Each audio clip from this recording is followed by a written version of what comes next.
Salah seorang sahabat kita sudah join. Alhamdulillah. Apa kabar Bang Surya? Alhamdulillah baik, Mas. Gimana, Aduh, Mas? gimana? Aduh, Alhamdulillah, sehat. kelihatannya sibuk sekali, Mas ya. Oh, aduh, ya enggak juga. Konon katanya kalau Baru. kesibukan itu jangan dicari katanya. Oh, begitu. Jadi Iya, gimana, Mas? Harus harus dinikmati aja berarti ya. iya betul lah seperti itu. Ini Alhamdulillah ini sudah ada beberapa orang yang join nih.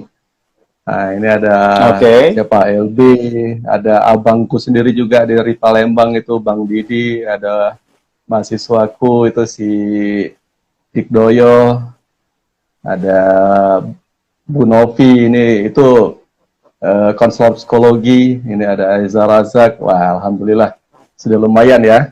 Tidak apa-apa ya kita buat dalam settingan live saja ya. Nggak apa-apa, Mas. Saya ngikut aja. Oke, teman-teman sekalian, kita langsung mulai saja ya edisi kita hari ini ngobrol-ngobrol.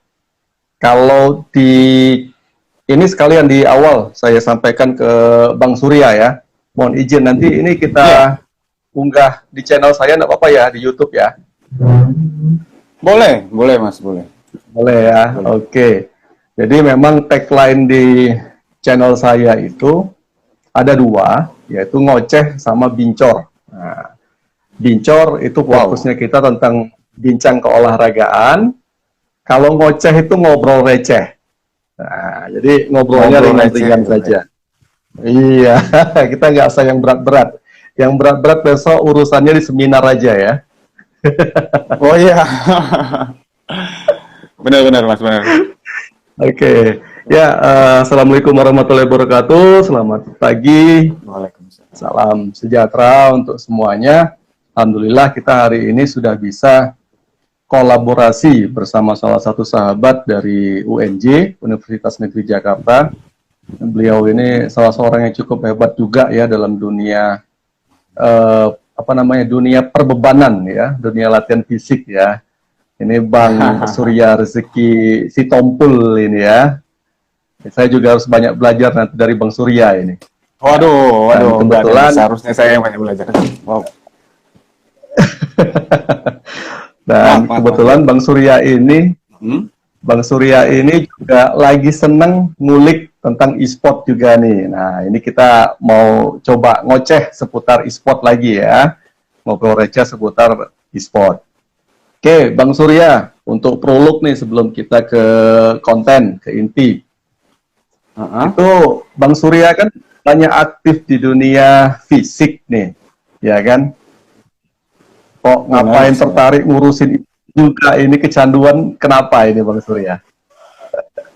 Wah, jadi semua itu Mas berawal dari eh, banyak bahan literasi yang saya coba baca. Kebetulan juga saya fokusnya kepada strength conditioning kan, dan e-sport ini kan juga merupakan salah satu cabang olahraga yang menurut saya unik. Ya walaupun tipikal dari e-sport ini kan hypokinetic.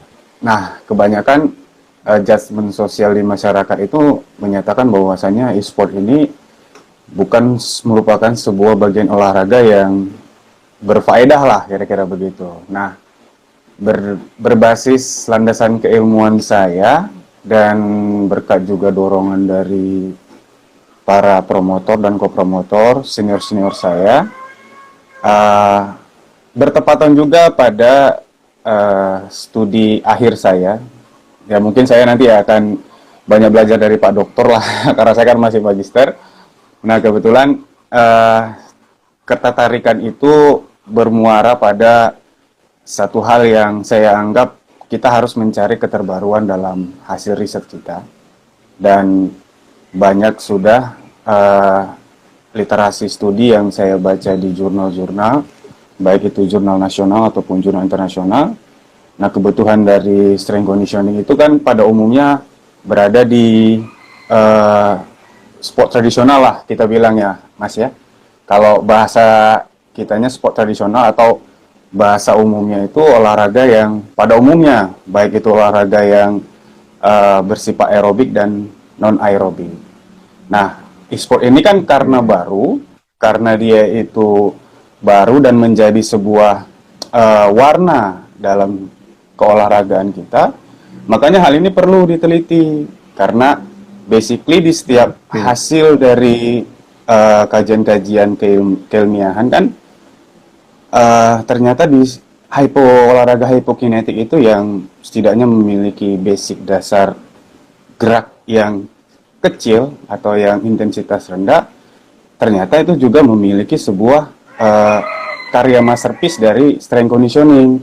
Nah, dari situlah saya mulai tertarik dan saya coba gali-gali lagi, dan akhirnya berkat dorongan dan kontribusi senior dan promotor dan co-promotor, maka dari itulah saya mengambil tema variabel yang untuk saya teliti. Dan satu hal lagi sih sebenarnya, ketika pengurus e-sport sendiri yang di Indonesia itu kan PBSI yang diakui KONI ataupun Kemenpora. Nah, mereka itu juga tidak memiliki sebuah roadmap training exercise untuk atlet-atletnya. Nah, dari situlah Mas saya tertarik, dan kebetulan kemarin saya lihat juga channelnya Mas itu kan banyak mengulik hal ini, makanya saya ini ingin banyak konsultasi nih dengan Mas ini terkait akan hal ini gitu. Aduh, itulah Mas, ini kita jeruk minum jeruk. Asam muaranya. Wah, bukan jeruk minum jeruk Mas, ini kita apa ya? Ibaratnya junior ingin menghadap senior lah, kira-kira begitulah Mas. Ini teman-teman, selamat datang juga. Ini ada Vero Renal, mahasiswa saya juga. Ini ada siapa lagi nih? Alhamdulillah sudah mulai lebih banyak yang join ya. Oke, pada intinya Bang Surya, kita ini sama-sama mahasiswa S3 ini ceritanya itu. Kenapa saya bilang tadi? Iya, benar Mas. Nah, ini juga minum jeruk. Oke, memang menarik. Kalau kita ngomongin e-sport itu, sampai kini pun, itu masih banyak perdebatan, Bang. Masih banyak perdebatan, sekalipun ini sudah legal. Ya, sekalipun ini sudah legal.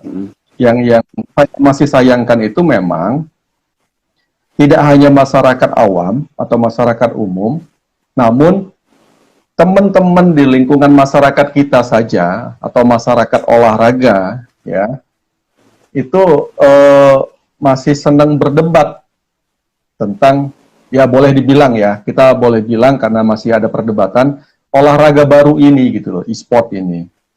Nah, padahal kan di sisi yang lain ya seperti tadi yang Bang Surya sampaikan, kalau kita berdebat terus kan nggak habis, nggak selesai. Padahal benar. Ini sesuatu yang baru ya kan, nah, sehingga kita harus cari jalan terbaik, tengah kan. Nah, ini terobosan yang sangat luar biasa sebetulnya dari Bang Surya ini. Dan bisa menginspirasi nanti kalau kita, entah itu masyarakat awam ataupun teman-teman pelaku e-sport, kalau mereka itu juga benar memadukan ini gitu loh. Nah, ini yang saya kenapa ini wow, amazing lah ya. Ini surprise banget kita bisa kolaborasi walaupun secara tidak langsung dan tidak sengaja ya. Ya harusnya bisa lebih banyak kita. Cuma memang ya, karena keterbatasan ya kita coba buat lebih spesifik aja ya. Oke Bang, baik. Kira-kira saya ikut langsung hostnya dikembalikan ke Abang nih. Oh baik, berarti saya yang memandatori nih ya Mas ya? Ya, oke, boleh. Oke, baik. Nah, ini yang pertama kita sapa dulu ya, banyak teman-teman yang sudah mulai bergabung kan. Dan hal yang pertama ini sebenarnya sih saya itu seharusnya bertemu tatap muka Mas ya, mungkin karena jarak dan keadaan yang tidak memberikan kesempatan untuk kita bisa bertatap muka, ya mungkin dari kecanggihan teknologi inilah yang bisa kita perdayakan saat ini. Nah, jadi gini Mas, ini ada beberapa hal yang masih mengganjal di pemikiran saya, dan saya juga butuh supporting dari Mas salah satunya untuk memberikan kaidah keilmuan baru untuk tulisan saya. Nah, di sini kan saya sudah meramu beberapa nih Mas, beberapa pertanyaan dan beberapa hal yang nantinya bisa kita tiktokan bersama kan, kita diskusikan bersama, dan ini sudah saya rangkum sekitar 5 pertanyaan nanti ke Masnya, dan nanti ada di sesi yang terakhir ya, nanti mungkin tanya jawab atau mungkin dari audiens yang memang pengen ngobrol bareng sama kita kan, jadi kita bisa memberikan satu keilmuan yang baru sama rekan-rekan yang hadir di live IG ini. Saya juga nggak terlalu menjadi moderator yang terbaik lah kira-kira Mas. Kita ini mengalir aja Mas ya. Karena saya juga bukan orang entertain ya kan Mas. Kita ini orang olahraga Mas ya kan. Santai-santai aja Mas. Ini ada pelaku player juga nih, Mas Kuku Hardopo ini player loh. Waduh, player, pro player berarti di e-sport ya Mas ya. Oke, baik. Untuk keadaan yang santai ini, saya mulai di pertanyaan yang cukup santai Mas. Yang pertama, pertanyaan saya itu terkait hal yang sudah sering Mas omongin. E-sport adalah olahraga atau bukan? Nah, kira-kira gimana tanggapan Mas? Oke. E-sport masuk kategori olahraga atau bukan gitu ya. Nah, ini yang masih menjadi perguncingan di luaran sana, walaupun sekarang sudah legal, entah itu level dunia di Olimpik, komite, ataupun level kita di nasional di Indonesia. Nah, kalau kita berbicara masalah olahraga, melihat dari perspektif filosofi atau filsafatnya, bahasa sederhananya, olah dan raga, olah gerak, raga tubuh. Jadi kita bergerak yang melibatkan tubuh, yang secara fundamental e-sport ya bisa dikategorikan sebagai olahraga dari perspektif poin filsafat tadi ya. Mungkin ini kita melihat dalam konteks epistemologinya ya. Nah, tapi dalam konteks aksiologinya ya dia memang masih bisa dikategorikan sebagai olahraga karena tadi secara nyata memang kita melakukan aktivitas. Nah, walaupun ya banyak pengertian-pengertian dari teori-teori itu yang masih menjadi perdebatan. Misalkan nih dalam pengertian di Undang-Undang SKN kita saja atau Sistem Keolahragaan Nasional tahun 2005 dari pemaknaan olahraga, e-sport ini masih menjadi pertentangan perdebatan. Nah, kenapa? Karena kan kalau pengertian olahraga di Undang-Undang SKN kita 2005 itu menyatakan kalau olahraga itu sebuah aktivitas. Ini mungkin saya bahasakan yang lebih sederhananya ya, saya rangkum ya. Itu kan sebuah aktivitas yang melibatkan komponen-komponen fisik khususnya terkait dengan otot-otot besar dan dapat menyehatkan atau berdampak itu memberikan kesehatan bagi pelaku yang melakukan. Nah, kalau melihat dari perspektif pengertian dari Undang-Undang Sistem Keolahragaan Nasional, e-sport nggak masuk. Tapi kalau dari yang secara fundamental filosofis tadi, bisa masuk. Ya kan? Adapun juga pemaknaan yang lain dari luar tentang makna sport secara umum, itu hampir sama dengan yang termaktub di Undang-Undang SKN. Jadi memang yang namanya aktivitas olahraga itu harus melibatkan unsur fisik. Dan fisiknya itu masih seputaran komponen otot besar. Yang harapannya tidak hanya prestasi atau rekreasi, tapi juga dapat berdampak kepada menyehatkan olahraga itu. Itu ada juga yang sama bunyinya ya di pengertian pemaknaan di luaran sana. Namun ada juga yang lain lagi, misalkan di dispors.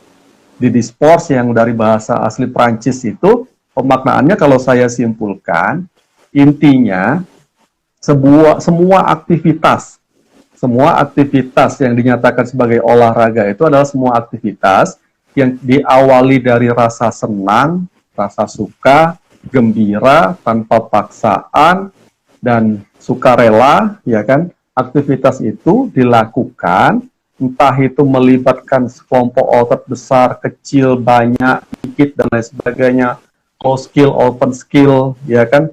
Entah itu yang sifatnya pendidikan, prestasi, ataupun rekreasi, intinya semua yang melingkupi tentang ruang lingkup olahraga, itu masuk kategori olahraga. Nah, jadi memang kalau kita berpijak pada beberapa pemaknaan mazhab, itu memang bisa menjadikan pertentangan wajar. Karena memang tergantung mazhab mana yang mau kita lihat tadi. Itu kalau dari segi pemaknaan e-sportnya, ya kan. Tapi kalau dari secara sederhananya, toh juga ada beberapa aktivitas yang serupa dengan e-sport ini kan, layaknya bridge, catur, atau mungkin aerosport, dan lain sebagainya yang mungkin tidak terlalu membutuhkan aktivitas otot besar, komponen otot besar, ya kenapa ini harus ditolak? Nah, jadi kalau secara umum, akhirnya saya berani menyimpulkan, ya ini kalau dimasukkan ke kategorisasi olahraga, masih boleh dong. Gitu. Itu memang sih kebanyakan di banyak bahan bacaan yang saya punya ini, Mas. Apalagi melihat dari situasi dan keadaan yang sampai saat ini di Indonesia. Nah, memang e-sport ini tidak melibatkan yang namanya sport science. Kalau ini versi saya, tidak melibatkan sport science. Karena yang saya lihat di kepengurusan e-sport sampai saat ini saja pun masih sedikit praktisi olahraga yang dilibatkan dalam pengurus besarnya. Baik itu di pengurus pusat. Ini sependek pemahaman saya. Di pengurus pusat, baik pun di pengurus daerah, banyak obrolan secara langsung yang saya buat ke teman-teman pengurus e-sport itu sendiri pun, mereka tidak lebih melibatkan kepada praktisi olahraga. Nah, kebanyakan yang saya lihat, mereka hanya concern kepada multi-eventnya, bahkan kepada sponsorshipnya, dan kebanyakan kepada mencerdaskan ataupun memuaskan para penonton yang notabene keseluruhan itu semua gamers.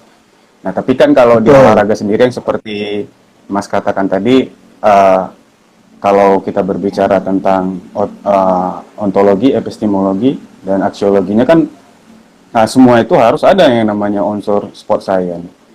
Nah, kalau yang di unsur seperti training science sendiri, nah ini sangat perlu, Mas. Ini sebenarnya sangat perlu kita hadirkan di dalam kepengurusan supaya e-sport sendiri itu nanti bisa disamakan dan disetarakan dengan level-level seperti Olympic sport, seperti atletik, renang, bahkan yang olahraga lainnya yang memang training science itu tidak ditaruh di level terbawah, tapi memang menjadi prioritas. Betul, ini Mas, betul. Saya sepakat. Jadi ini Mas ada hal yang cukup menarik juga, yang ketika saya mengikuti beberapa webinarnya yang dibuat oleh pengurus-pengurus e-sport, baik itu di tingkat pusat maupun tingkat provinsi, dan terakhir saya itu mengikuti webinarnya dari PBSI yang menyatakan bahwasanya e-sport olahraga atau bukan. Nah, sama nih seperti konten yang Mas kemarin yang saya lihat. Nah, tapi di balik itu sendiri pun menurut saya mereka pun belum menguasai yang namanya training science atau sport science sendiri. Jadi ini butuh orang-orang seperti kita nih lah, Mas, ya, yang sekiranya untuk membuka mata membuka mata untuk kepada masyarakat luas dan kepada pelaku e-sport sendiri. Sebenarnya training science ini sangat dibutuhkan di dalam e-sport itu sendiri. Oke. Ya, sepakat. Ini ada pertanyaan kedua nih, Mas. Nah, ini cukup penting juga sih, karena ini keterkaitan dengan variabel penelitian saya, dan saya juga mohon arahan dari Mas terkait. Saya lihat kemarin itu di status-statusnya Mas itu, Mas ini pengurus PUBG ya? PUBG ya Mas ya? Bagian pengurus PUBG PBFI. Jogja ya kalau saya nggak salah. Oh, PBFI. Ya, sekarang udah pecah. Iya, sekarang udah pecah Iya. jadi 3. Ada PAPSI, ada Perbasi, ada Mm-mm. PBFI.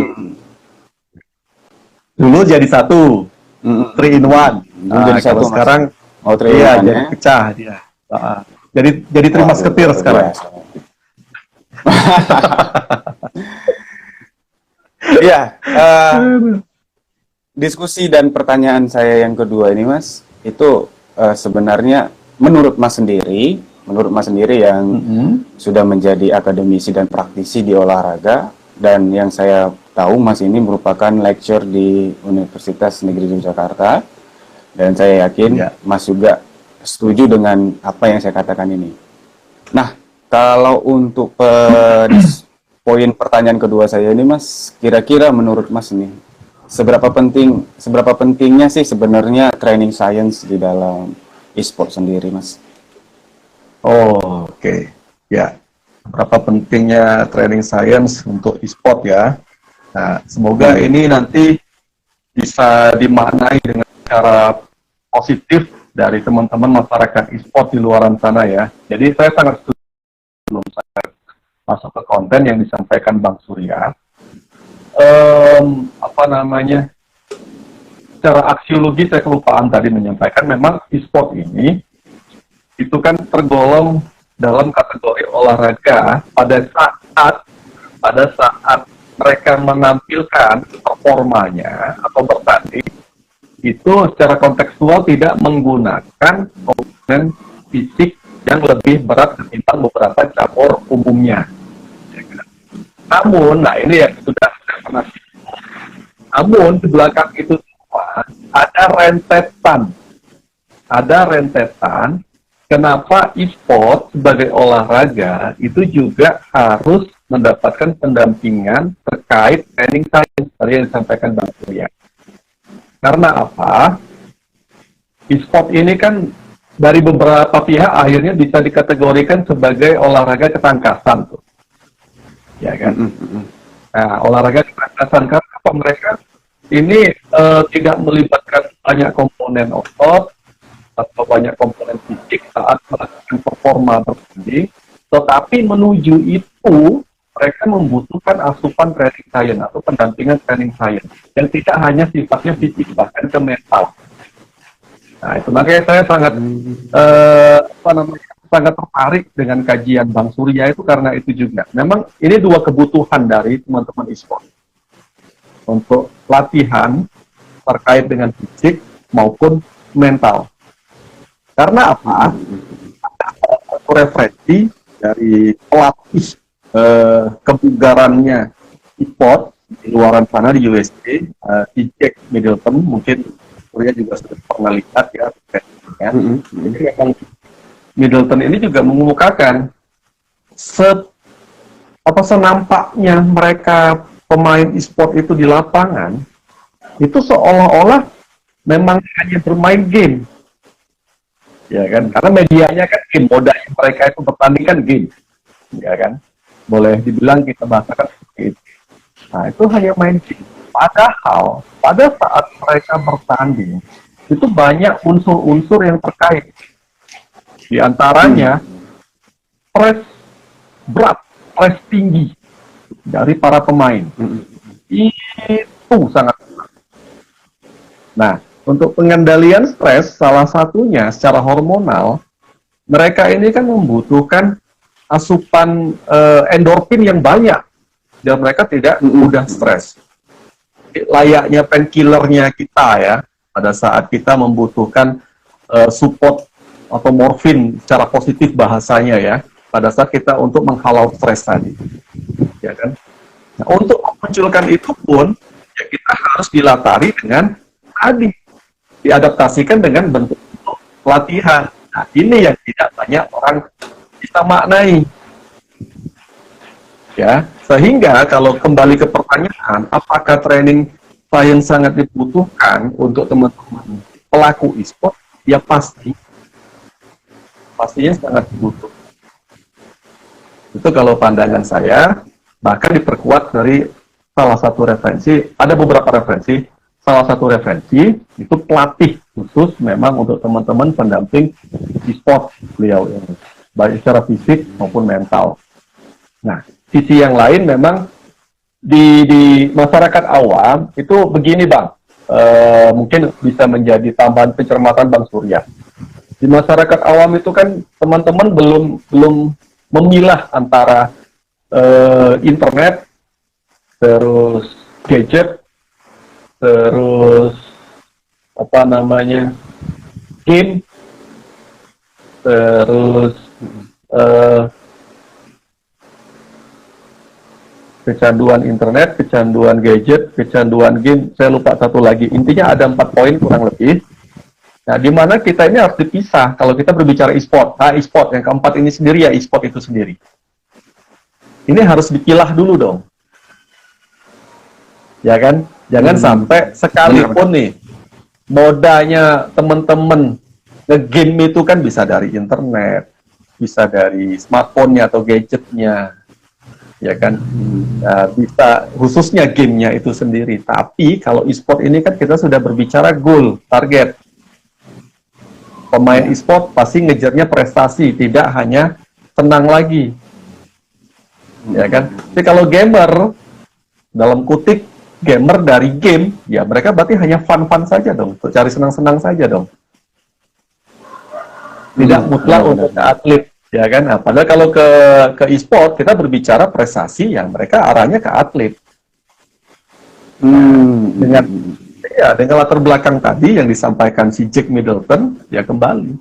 Ini sekali lagi saya tekankan ke semua teman-teman masyarakat e-sport, kalian itu sangat membutuhkan pendampingan untuk training science.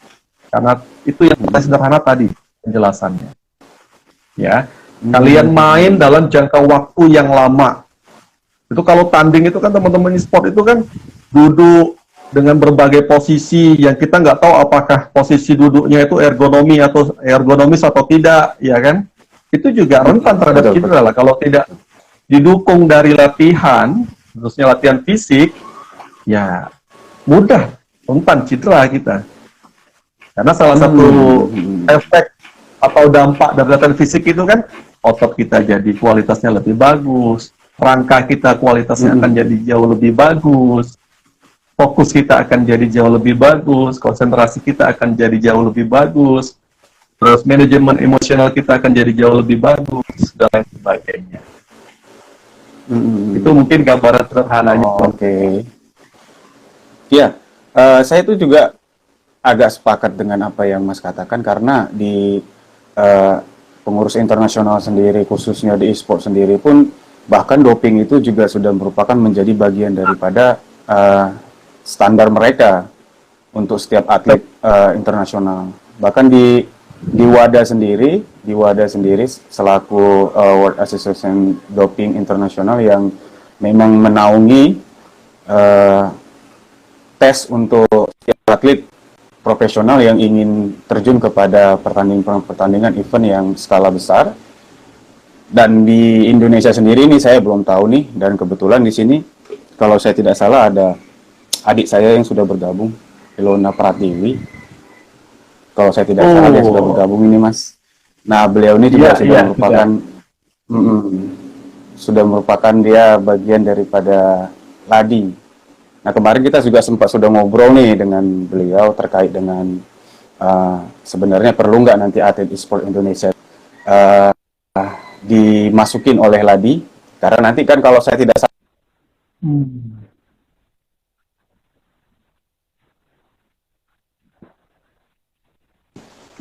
omongan dari pengurus PB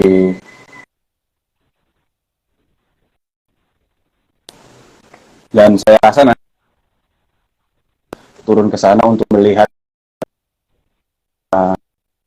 itu dibutuhkan khususnya nanti di doping itu sendiri.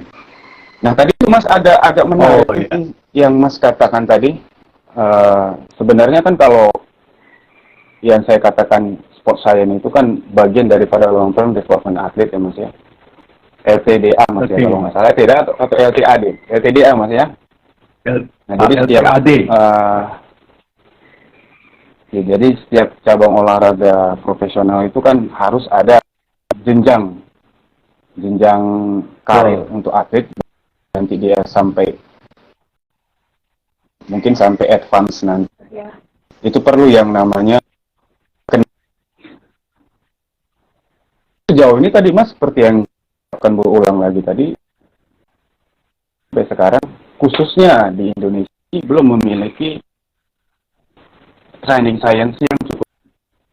Versi saya dibutuhkan satu saat, ya, apa yang menjadi penelitian saya ini, saya harap itu bisa menjadi bahan kajian atau bahan pembahasan PBSI sendiri untuk agar kita selaku olahraga, ya, karena sains untuk skala luas seperti nanti bisa dijadikan bahwasanya atlet-atlet atau olahraga cabang olahraga e-sport ini menjadi sport science khususnya untuk di prestasi di Indonesia.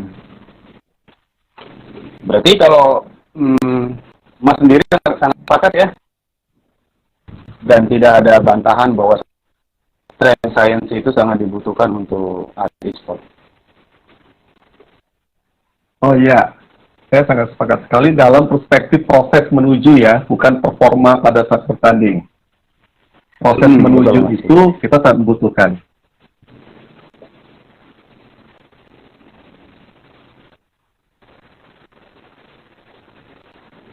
Sepertinya ini kayaknya punya Mas atau punya saya nih yang agak Delay ya?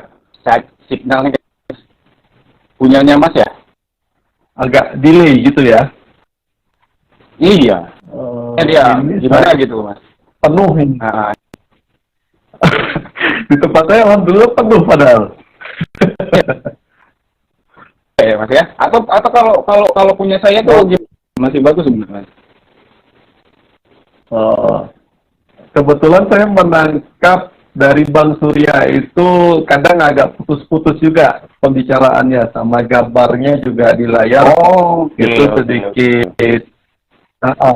stabil, suram gitu ya. Tapi nggak apa-apa, selama kita masih bisa melakukan komunikasi. Ya kebetulan saya tidak di Jakarta nih Mas. Gimana? Ini sudah cukup Mas? Sudah lebih cukup baik. Stabil kira-kira? Sudah lebih baik ya? Ini sudah jauh lebih baik, ya. Baik. Oke, sekarang kita coba ke obrolan kita yang ke poin yang ketiga nih Mas. Nah, poin yang ketiga ini juga sangat erat kaitannya dengan pertanyaan yang kedua tadi. Nah, kalau Mas yang kedua tadi apa? Yang kedua tadi peranan training science. Nah, kalau tadi kan peranan training science untuk atlet e-sport. Nah, sekarang ini poin obrolan kita yang ketiga ini berkaitan erat dengan pertanyaan yang kedua. Nah, pertanyaan yang ketiga ini, nah jadi yang Mas katakan tadi, pressure untuk atlet e-sport sendiri saat bertanding itu cukup besar. Benar Mas ya? Iya. Dan di teorinya dan di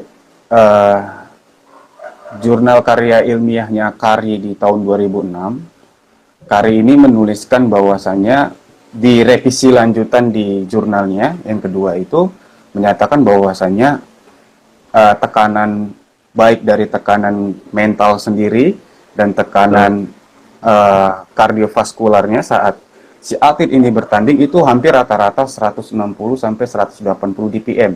Jadi kalau dikira-kirakan Mas, kalau dikira-kirakan mereka ini sudah seperti pelari maraton yang memang membutuhkan heart rate yang dari middle sampai ke yang hard. Nah, kalau tidak ini pun dilatih, maka saya merasa mungkin atlet e-sport itu tidak akan mampu bisa bertahan performa dengan high performa yang dalam satu kali pertandingan mereka menghabiskan 6 sampai 8 jam duduk. Nah, seperti yang Mas katakan tadi kan. Nah, kalau di pemahaman saya terkait dengan strength conditioning itu kan bukan hanya serta-merta kita kepada pembentukan atau hypertrophy muscle ataupun bagaimana kita meramu dosis untuk latihan, tapi ternyata di setiap latihan sendiri itu kan punya dua tuh Mas. punya dua komponen utama dalam setiap kali melakukan aktivitas fisik. Yang pertama itu terkait dengan muscle atau skeletal muscle, dan yang kedua terkait dengan fisiologisnya. Jadi ada otot yang sebagai penggerak dan ada fisiologis atau mekanisme bagaimana otot itu bergerak. Nah, itu nanti mempengaruhi banyak-banyak organ-organ tubuh kita. Nah, jadi mana nih si Mas yang menurut Mas ini yang harus dilatih, yang menjadi concern untuk seandainya nanti ada pelatih fisik untuk atlet e-sport itu sendiri, mana yang lebih concern kira-kira Mas? Fisiologis atau anatomis yang menjadi concern untuk latihan? Dan saya kira memang dua-dua ini perlu. Tapi kan kalau yang kita katakan tadi dari awal bahwasannya atlet e-sport ini agak spesial. Nah, jadi kira-kira kita harus mengkomposisikan latihan untuk atlet ini seperti apa? Seimbangkah atau perlu dimodifikasikah? Atau memang komponennya ini sama seperti latihan-latihan olahraga, cabang-cabang olahraga pada umumnya. Kira-kira gimana menurut Mas? Oke, ya dari dua sudut pandang, itu terkait dengan latihan fisik, unsur fisiologis atau anatomisnya yang harus kita perhatikan. Kalau saya boleh menyikapi, ya memang dua-duanya dibutuhkan sih. Saya sepakat, memang dua-duanya dibutuhkan. Namun untuk skala prioritas, kalau saya skala prioritasnya cenderung teman-teman di e-sport ini membutuhkannya dari sudut pandang anatomisnya, bukan biomotor umumnya atau fisiologisnya. Karena tadi mereka ini kan di olahraga ketangkasan itu kan sangat membutuhkan fokus, ya kan? Sangat membutuhkan fokus. Betul. Iya, sehingga terkait dengan neuromotor itu sangat dominan yang dibutuhkan mereka. Oh, sangat dominan. Kenapa kok neuromotor? Ya karena tadi bagaimana caranya mereka itu bisa memancing pertumbuhan morfin positif dari tubuhnya kita masing-masing, endorfin tadi. Nah, neuromotornya yang paling dominan. Nah, fisiologisnya tetap dibutuhkan. Karena apa? Dengan waktu aktivitas mereka yang tidak sebentar, dalam perspektif daya tahan atau endurance, mereka itu sangat butuh. Nah, kalau sudah berbicara endurance kan berarti kita kembali masuk ke dunia fisiologis atau biomotor. Jadi dua-duanya butuh, tapi kalau di stratifikasi, kalau saya lebih menekankan kepada neuromotornya daripada biomotornya. Itu yang untuk gambaran tentang keberbutuhannya. Jadi karena tadi saya sepakat tadi, memang orang banyak nggak memaknai tadi yang disampaikan Bang Surya. Kalau teman-teman pemain e-sport atau atlet e-sport itu pada saat bertanding dengan sedemikian rupa pressure yang mereka alami, itu yang orang nggak banyak bisa maknai, denyut jantung per menitnya itu bisa 160 sampai 180. Itu yang perlu betul-betul digarisbawahi. Perlu digarisbawahi itu 160 sampai 180. Nah, itu kan kita yang di olahraga umum saja untuk mencapai training zone itu nggak mudah. Betul, sepakat Mas. Ya kan? Nah, tidak mudah. Nah, ini yang harus teman-teman betul-betul sepakati. Itu makanya kenapa tadi sudah diawali dari Bang Surya, salah satu prasyarat e-sport itu boleh diterima sama IOC, dahulunya waktu mengusulkan proposal pertama kali, itu kajian tentang doping yang menjadi salah satu pijakan utama yang harus dipertimbangkan. Betul. Ya kan? Kajian utama pertama, 2 poin pertama itu doping dari IOC sebagai prasyarat untuk dipertimbangkan. Karena apa?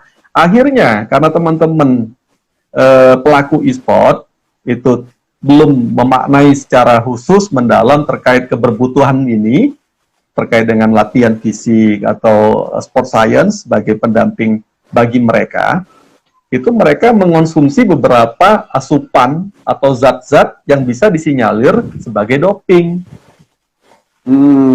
Betul, betul. Nah, ini menjadi temuan, itu makanya menjadi prasyarat yang cukup krusial, urgent untuk mereka di kala itu.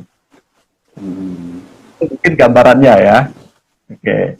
Kalau di antara pilihan tadi, antara anatomis sama fisiologis, kalau saya boleh berpendapat, ya tadi, dua-duanya tetap butuh, saya sepakat. Namun kalau kita buka stratifikasinya untuk predominan terkait mana yang lebih priority, kalau saya lebih priority ke neuromotornya, atau ke biomotornya. Karena tadi mereka fokus, kembali ke fokus tadi itu. Baik, jadi kembali kepada need analisisnya Mas ya. Tapi pun secara tidak langsung pun memang benar ya Mas. Yang Mas katakan bahwasanya neuromotor itu memang yang paling cukup dominan daripada skeletal muscle atau anatominya. Dan di situ kan ada di neuromotor itu kan pembagiannya banyak ya Mas ya. Ada di reaksi, ada di koordinasi dan ada yang lain-lain. Berarti ini nanti di dalam jadi nanti ini masukan yang luar biasa nih, nanti saya tulis namanya Mas nanti ini di dalam disertasi saya. Menurut beliau pada saat live IG gitu Mas kira-kira ya. Ataupun nanti kan Mas ini membuat konten ini untuk masuk ke YouTube ya, nanti cobalah saya kutip tulisan Mas melalui akun channel YouTube-nya. Semoga bisa bermanfaat lah. Amin.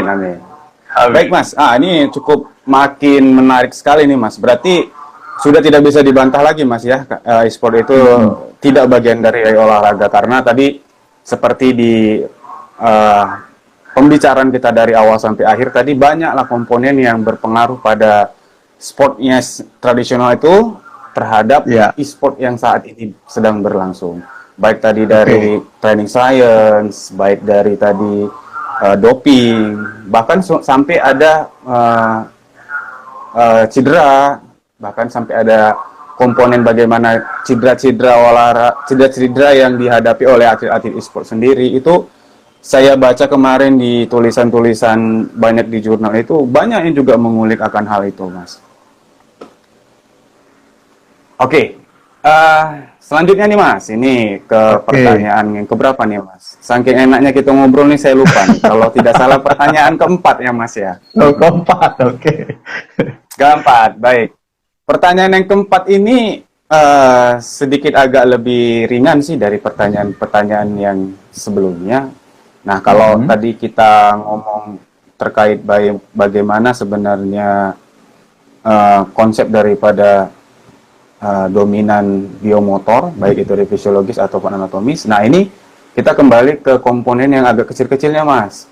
Kalau di e-sport itu kan sebenarnya banyak yang menyatakan bahwasanya kendali utama itu didominasi oleh soft motor skill, ataupun yang biasa kita katakan itu gerak-gerak ringan, bukan lebih kepada gerak-gerak yang cukup berat atau yang melibatkan big muscle, tapi yang melibatkan small muscle, ataupun lokal muscle seperti otot-otot yang berkontribusi di secara lokal aja. Kalau biasanya itu di tangan ya mereka itu Mas ya.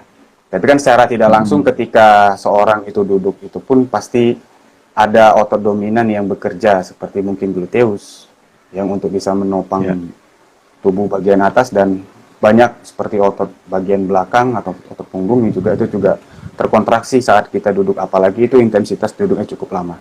Nah, menurut Mas ini komponen kendali utamanya itu soft motor skill atau hard motor skill atau gross motor skill Mas dalam olahraga e-sport? Ya, kalau masuk ke unsur geraknya, ini e-sport secara awam itu bisa kita lihat mereka masuk golongan fine motor atau soft motor tadi. Iya, bukan gross motor. Kalau kita melihat aktiviti mereka kan pada saat perform, itu otomatis kita bisa menyimpulkan mereka terkategorikan di fine motornya. Nah, namun, ini di channel saya sudah pernah saya singgung sedikit Mbak kemarin. Orang kan hanya taunya pemain e-sport itu kalau bertanding, mereka menghadap ke media, entah itu mereka medianya itu menggunakan PC, konsol, ataupun MOBA, Joystick. ya kan? Oh, Nah, iya. itu konsol ya, joystick konsol. Kalau Oh, MOBA itu konsol yang joystick, oke. yang smartphone. Mobile ya. Nah, Smartphone, mobile, oke. MOBA. MOBA itu bahasa. Oh, mereka. MOBA, oke. Nah, itu tiga ini sebetulnya sama sih memang aktivitasnya. Mereka dalam posisi duduk, mengendalikan alat yang akan mereka gunakan sebagai media tadi, terus mencermati di layar gitu ya. Nah, dari perform itu memang kalau disimpulkan pada saat eksekusi itu ya oke, nampak fine motor yang dibutuhkan. Itu maka tadi kenapa di awal saya sampaikan ke Bang Suri, ya pada saat perform itu mereka nampaknya itu sepele, tidak hanya melakukan tidak banyak melakukan gerakan, hanya beberapa gerakan parsial saja. Ya. Tapi kalau kita merilis dari perspektif proses, nah ini yang tadi saya sampaikan yang belum kita sempat ulik ya, dari segi proses di runut untuk menuju itu terkait dengan cedera, mereka itu juga butuh peranan dari gross muscle. Oke. Jadi pada saat mereka mengendalikan konsol, MOBA ataupun PC dengan keyboard, kalau PC kan pakai keyboard mainnya ya. Nah, itu kan yang bergerak tidak hanya pergelangan tangan. Tidak hanya pergelangan tangan yang bergerak. Jadi dua-duanya saya boleh simpulkan tetap dibutuhkan baik fine ataupun cross. Kalau secara perform, ya maka tergolong activity yang ke fine atau non fisik dengan besar. Tapi kalau ke proses menuju kualitas perform, high performnya, mereka tetap butuh peranan gross motornya. Karena mereka harus latihan tadi kan kita singgung, latihan endurance. Betul. Dengan endurance kan mereka harus melakukan beberapa aktivitas bentuk endurance, entah itu misalkan mereka hanya lari, entah itu mereka hanya bersepeda, entah itu mereka hanya melakukan gerakan-gerakan yang menyenangkan untuk ke endurance layaknya dancing dan lain sebagainya. Itu kan untuk mendukung endurance-nya yang sifatnya mungkin rata-rata ke moderat. Jarang mereka sampai ke high. Iya, mereka rata-ratanya moderatnya untuk latihan. Jarang sekali mereka sampai ke high-nya. Walaupun memang perlu nanti kita cobakan ke high-nya bagaimana dampaknya. Tapi umumnya mereka melakukan di level moderat. Nah, itu yang untuk secara umum gambaran intensitinya ya. Terus posisi duduk itu kan mereka tidak serta-merta beberapa komponen entah itu otot atau rangkanya itu tidak berdampak. Pasti berdampak. Kelamaan duduk itu, kalau posisi rangka kita nggak kuat, beberapa otot kita pada bagian hip, gluteal dan sebagainya nggak kuat, itu mudah encok linu juga. Benar, Mas. Jadi otomatis kita tetap butuh cross motor, tapi diproses untuk menuju ke high performnya. Nah, kalau melihat itu ya, melihat dari perspektif itu gitu. Maka tadi kenapa dari awal saya sepakat training science itu mereka harus perlu didampingi, nggak mungkin enggak. Ya, betul. Lagi ke atas, ke badan bagian atas, bahu pundak ini kan cantolannya tangan. Nah, dengan jangka waktu yang lama tadi, kalau komponen bahu sampai tangan pergelangan kita itu nggak kuat, ya, tidak mempunyai daya tahan kekuatan yang baik, ya mereka mudah kena cedera itu. Beberapa cedera salah satunya di situ yang mereka, saya lupa istilah permanennya teman-teman di sport itu apa. Terus di pergelangan tangan itu banyak mengalami cedera pergelangan tangan bahkan sampai saraf di jari-jari. Oke. Melakukan itu sampai ke cedera di leher, neck syndrome. Ya kan? Karena mereka nggak sadar kalau gross motornya juga butuh dikuatkan.